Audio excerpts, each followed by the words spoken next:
अभी एक हमारे यहाँ एक लड़की थी, एकदम दुबली पतली थी, तो उसको हमने हमेशा डांटते रहते थे कि खाना पीना खाया करो तुम लोग, ऐसे आंधी आएगा तो उधी आ जाओगी। तो एक बार दबे अंदाज में कही थी कि उतना घर से पैसा नहीं आता है। मतलब बच्चों में ये एक उस लड़की की हम बता रहे हैं, ऐसे लाखों बच्चे हैं जिनके पास सोचना पड़ता है कि एक के टाइम का खा लेते हैं, और सोचते रहते हैं कहीं भंडारा लगा है तो जाके खा लेते हैं, उनके पास पैसा है। जब उसकी सैलरी आई ना 90,000 की 80,000 रुपये आई थी यहाँ पे, तो आई थी मिठाई लेके, और उसके खुशी का जो चेहरे पे अंदाज था, जानते हैं सब 80,000 रुपया महीना में धड़ाक से आ जाता है। मतलब उसके चेहरे पे वो जो खुशी थी, जिसको ये सोचना पड़ता था कि हम खाएंगे ठीक से कि नहीं। और कहिए सर पापा ना कपड़े की दुकान पे, किसी के कपड़े की दुकान पे नहीं होते हैं हेल्पर दिखाने वाले होते हैं कि हाँ देख लीजिए पिताजी ये वाला काम करते हैं, हम पिताजी का काम छुड़वा दिए। इतना मतलब खुशी होता है ना कि तब लगता है कि ये सब करोड़ों, ये दुआ जो मिलेगा ये करोड़ों में कोई नहीं खरीद सकता है। आज भी कोई बच्चा है तो वो कह सकता है कि मेरे लिए खान सर है, हमारा कोचिंग है उनके लिए, और लड़ा है इंसान उसके लिए।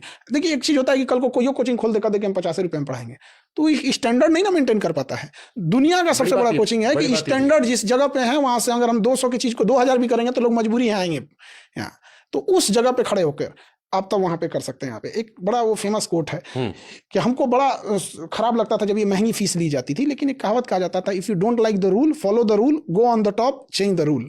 तो हमें शुरू से ये बड़े फीस के खिलाफ थे हम लोग, तो हमने कहा कि कभी मौका मिलेगा तो इसे चेंज करेंगे। तो जब हम भी आए एजुकेशन के टॉप पे तो हम भी चेंज कर। तो मैं इसी सवाल पूछ लेता हूँ कि आज की शिक्षा प्रणाली में सबसे बड़ा दुविधा क्या है, सिलेबस, टीचर या फिर सिस्टम? तीनों दुविधा है। टीचर अपन बहसबाजी में लगल है कि हम सबसे विद्वान है। भाई विद्वता अपना घरे रखो। हमारे जैसे लाखों टीचर पढ़े होंगे लोग इंडिया में, भारत में शिक्षकों की कोई कमी नहीं है। आप विद्यार्थी के जीवन में क्या चेंजिंग लाए, क्या आप उसकी फीस डाउन कराने में इंडिया लेवल पे योगदान किए, उसको उसके टू द पॉइंट क्वेश्चन पढ़ाने में योगदान किए कि आपका पढ़ाया हुआ सीधे सीधे क्वेश्चन आ रहा है। एक बच्चे को क्या चाहिए, हम कम फीस में पढ़ाएं, आराम से समझा दिए, कितनों गधा है समझ गया, और जो पढ़ाए धाए क्वेश्चन आ गया। इससे ज्यादा टीचर का क्या रोल है? कुछ नहीं है यहाँ पे। अभी हम लोग पढ़ाए थे ना, इतना क्वेश्चन आ गया था ना, केस कर दिया था हम लोग के ऊपर कि इनके यहाँ से पढ़ाए हुए में आ गया। बड़ी दुख हुआ कि एक शिक्षक लोग केस कर दिया मिलके। तो बड़ा आपको समझ में नहीं आता कि हम क्यों लड़ रहे हैं, क्यों। और जब ये सुप्रीम कोर्ट तक आ गया मैटर, तो कई बार अजीब सा लगता था, क्योंकि इंडिया में लोग बड़ा जल्दी जज कर लेते हैं कि कल को सुप्रीम कोर्ट बुला के पूछे कि काहे ऐसा पढ़ाए थे कि आ गया। तो हाँ मतलब अगर खबर आपके खिलाफ बन गई तो एक धारणा बन जाती है, सही है गलत है क्या है कैसी है, उतना तो वो जय भी नहीं करता, उतना कोई समझता नहीं यहाँ पे। हालांकि सुप्रीम कोर्ट के जज डांट के भगा दिए यहाँ पे, तो पढ़ा रहा है क्यों आदमी यहाँ पे।